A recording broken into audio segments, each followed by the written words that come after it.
Hey everyone, welcome back. आज मैं explain करूंगी anime series school babysitters episode 3 and 4। तो चलिए एक्सप्लेनेशन शुरू करते हैं। एपिसोड की शुरुआत वैलेंटाइन डे से होती है। विशिता को चॉकलेट चाहिए थी लेकिन उसे किसी ने भी नहीं दिया था, इसीलिए वो बच्चों के पास ही मांगने लगता है। बच्चे भी उसे कुछ नहीं देते हैं। स्कूल में सारे लड़के और लड़कियां बहुत ही ज्यादा एक्साइटेड थे वैलेंटाइन डे को लेके। यूकी नाम के एक लड़की को दिखाया जाता है। उसे इन सब में कुछ भी इंटरेस्ट नहीं था। लड़के रुइची से पूछते हैं क्या तुम्हें वैलेंटाइन डे के लिए चॉकलेट मिला। वो बोलता है नहीं। फिर वो बोलता है शायद हायातो को मिला। तभी हायातो को एक लड़की आके चॉकलेट देने लगती है, लेकिन हायातो उसे डांट के भगा देता है और वो लड़की रोते हुए चली जाती है। सारे लड़के बहुत ही ज्यादा पैनिक करने लगते हैं कि तुम्हें चॉकलेट मिला फिर भी तुमने नहीं लिया, हमें तो मिला भी नहीं, हमें दे देते चॉकलेट। स्कूल के दो पॉपुलर लड़के को दिखाया जाता है। एक का नाम होता है यागी और दूसरे का नाम होता है नेजू। नेजू थोड़ा सा कम पॉपुलर था। यागी और नेजू को ढेर सारी चॉकलेट्स मिली थी। इनोमाता आके बोलती है तुम लोगों को पता नहीं कि स्कूल में ये सब अलाउड नहीं है। तभी यागी बोलता है ठीक है, मैं क्लास खत्म होने के बाद सारे लड़कियों से चॉकलेट लूंगा। यागी इनोमाता से बोलता है मुझे तुम्हारी हेल्प चाहिए, मुझे बेबी सीटर्स क्लब में ज्वाइन होना है। वो बोलती है मुझसे नहीं होगा, मैं तुम्हारी हेल्प नहीं कर सकती, तुम उस क्लब में जाओ और उनके मेंबर से पूछो। इनोमाता समझ जाती है कि उसके लिए लड़कियां गुस्सा हो गई है। वो वहाँ से जाने लगती है और सोचने लगती है मैं जहाँ भी जाती हूँ सब कुछ खराब करती हूँ। उसे भी बेबी सीटर क्लब में ज्वाइन होना है। वो बच्चों को पसंद करने लगी थी, लेकिन उसे डर हो रहा था कि बच्चे उससे डरेंगे, उसे पसंद नहीं करेंगे। यागी बेबी सीटर क्लब में जाता है। रुइची उसे देख के हैरान हो जाता है कि इस क्लब में कोई भी ज्वाइन नहीं होना चाहता है और यागी तो सबसे पॉपुलर लड़का है, वो यहाँ क्या कर रहा है। यागी बच्चों की तारीफ करने लगता है और बोलता है मुझे भी यहाँ पे ज्वाइन होना है। इनोमाता लाइब्रेरी में थी। वहाँ पे दो लड़के बातें कर रहे थे। वो दोनों यागी के बारे में बोलते हैं यागी बहुत ही अजीब है, उसे बच्चे बिल्कुल पसंद नहीं है। वो बहुत ही क्रीपी वे में बच्चों की तरफ देखता है। ये सब सुन के इनोमाता को बहुत ही ज्यादा डर लगता है और वो भाग के बेबीसिटर क्लब की तरफ जाने लगती है। जाके वहाँ पर वो ब्लड देखती है। उसे बहुत ही ज़्यादा डर लगता है। फिर वो देखती है असल में वो ब्लड तो यागी की है, उसकी नोज ब्लीडिंग हो रही थी। वहाँ पे नेजू आता है और यागी को बोलता है तुम यहाँ पर क्या कर रहे हो, तुम इस क्लब को ज्वाइन नहीं कर सकती हो, तुम्हें तो बच्चे पसंद नहीं है ना। ये सुन के रुइची को डर लगता है और बच्चों को वो अपने पास ले लेता है। यागी बोलता है ऐसी कोई बात नहीं है और मेरी नोज इसलिए ब्लीड कर रही है क्योंकि मैंने ढेर सारा चॉकलेट खाया था। नेजू बोलता है लेकिन तुमने तो सारे चॉकलेट्स लड़कियों को वापस कर दिए थे ना, क्योंकि इनोमाता अगर स्कूल में बोल देती तो प्रॉब्लम होता। यागी उसे चुप कराता है। फिर नेजू और यागी वहाँ से चले जाते हैं। बच्चे इनोमाता के पास चॉकलेट मांगते हैं। वो उन्हें डांटती है। बच्चे रोने लगते हैं। इनोमाता उन्हें बोलती है ठीक है, एक दिन वेट करो तो फिर मैं तुम लोगों को चॉकलेट ला के दूंगी। रुइची, इनोमाता और कोटारो घर जा रहे थे। रुइची एक चॉकलेट खरीदता है। फिर कोटारो उस चॉकलेट को इनोमाता को देता है और ये दूर से यूकी देख रही थी। यूकी असल में रुइची को चॉकलेट देना चाहती थी, लेकिन वो सोचती है रुइची ने इनोमाता को चॉकलेट दिया क्योंकि वो इनोमाता को पसंद करता है, इसलिए वो रुइची को चॉकलेट नहीं देती है। यागी और नेजू चॉकलेट खरीद रहे थे बच्चों के लिए। यागी सोच रहा था कोटारो कितना क्यूट है, जब वो ये चॉकलेट खाएगा तब वो कितना क्यूट लगेगा।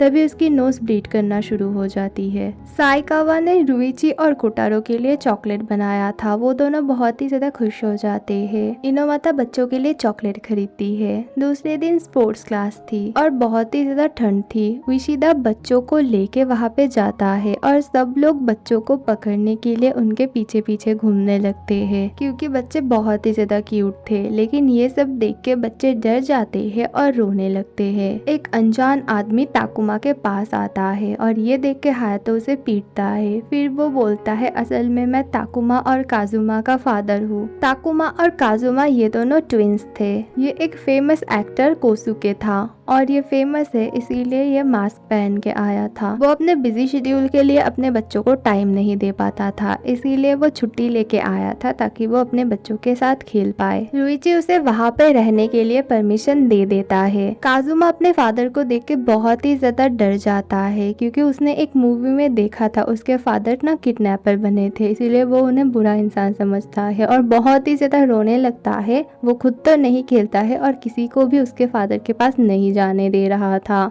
और बहुत ही ज्यादा रो रहा था। ये देख के उन्हें बहुत ही ज़्यादा बुरा लगता है। वो वहाँ से जाने लगते हैं और जाते वक्त एक लड़की से ना वो धक्का खाते हैं और लड़की उसे पहचान लेती है। वहाँ पे बहुत सारे लोग आ जाते हैं उनके ऑटोग्राफ के लिए और वहाँ पे बहुत ही रश क्रिएट हो जाती है। तभी उनकी वाइफ आती है वहाँ पे। इनका नाम होता है मिसेस मामिजुका और ये सब कुछ संभाल लेती है। फिर वो अपने बच्चों को समझाती है ये तुम्हारे फादर है, ये बहुत अच्छे इंसान है और ये तुम दोनों से बहुत ज्यादा प्यार करते हैं और इनके साथ तुम्हें खेलना चाहिए, इनके पास जाना चाहिए। रुइची को अपनी फैमिली की याद आती है और वो सैड हो जाता है।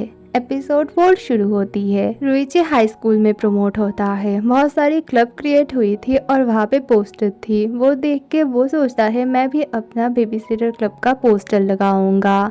वो बेबी सिटर क्लब में जाता है। सारे बच्चे जिद कर रहे थे कि वो रुइची के साथ सारे क्लब को विजिट करने जाएंगे। उइशिदा और रुइची बच्चों को लेके जाते हैं। रुइची को बेबी सिटर क्लब के लिए एम्बैरेसमेंट हो रही थी। वो लोग ड्रामा क्लब में जाते हैं और किरिन के मदर से मिलते हैं। उनका नाम था मिसेस कुमात्सुका और वो किसी ड्रामा के लिए भूत बन के बैठी हुई थी। सारे बच्चे उन्हें देख के डर जाते हैं। वो रुइची को बोलते हैं तुम चाहो तो मेरा क्लब ज्वाइन कर सकते हो। रुइची बोलता है नहीं, मुझे बेबी सिटर क्लब में ही रहना है। उइशिदा अपने फेवरेट बच्ची यानी कि मिदोरी को लेके अजीब सा मेकअप करता है। उन लोगों की मुलाकात मिसेस मामिजुका से होती है। वो लोग कुकिंग क्लब जाते हैं। वहाँ पे इनो माता थी। इनो माता रुइची को बहुत ज्यादा डांटती है, तुम यहाँ पर बच्चों को क्यों लेके आए हो। फिर वो लोग स्पोर्ट्स क्लब में जाते हैं। वहाँ पर हायातो था। ताका दूर से अपने भाई को देख के चिल्लाने लगता है। उसका भाई आता है और उसे प्यार से पीटता है और चुप कराता है। कोटारो नोटिस करता है रुइची थोड़ा सा सैड था।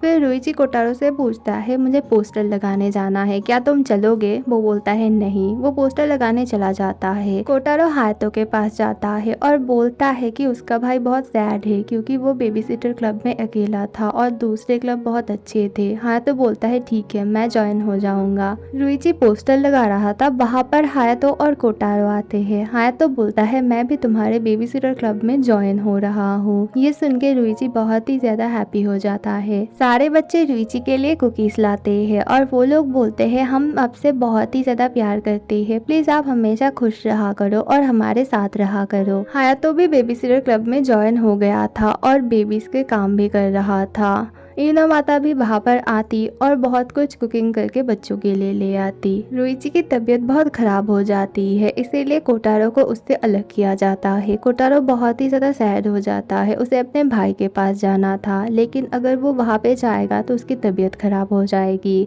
चेयरवुमन उसे अपने साथ ले जाती है। चेयरवुमन थोड़ी सी गुस्सेल थी, इसीलिए कोटारो को वो इविल लगती थी। वो दोनों मिलके रुइची के लिए दवाई बना रहे थे। रुइची सो रहा था और वो सपना देख रहा था। उनके मॉम डैड कोटारो को लेके दूर जा रहे थे। ये देख के वो बहुत ही ज्यादा रो रहा था। उसकी नींद खुलती है और देखता है उसके पास कोटारो था। रुइची को अपने भाई को देख के रिलीफ मिलता है। चेयरवुमन उसे दवाई देती है और बोलती है देखो कोटारो ने तुम्हारे लिए बनाया है। वो बहुत ही ज्यादा खुश हो जाता है। कोटारो को लेके चेयरवुमन फिर से चली जाती है। कोटारो बहुत ही ज्यादा सैड था। वो कुछ खा भी नहीं रहा था, किसी से बात भी नहीं कर रहा था। वो चेयर के नीचे छुप के बैठा हुआ था। चेयरवुमन और साइकाबा उसे समझाने की कोशिश कर रहे थे, लेकिन वो बात नहीं सुन रहा था। उसे अपने भाई के पास जाना था। एपिसोड 4 यहीं पे खत्म होती है। अगली वीडियो बहुत जल्द आएगी, थोड़ा सा वेट करना। Thank you for watching. Bye.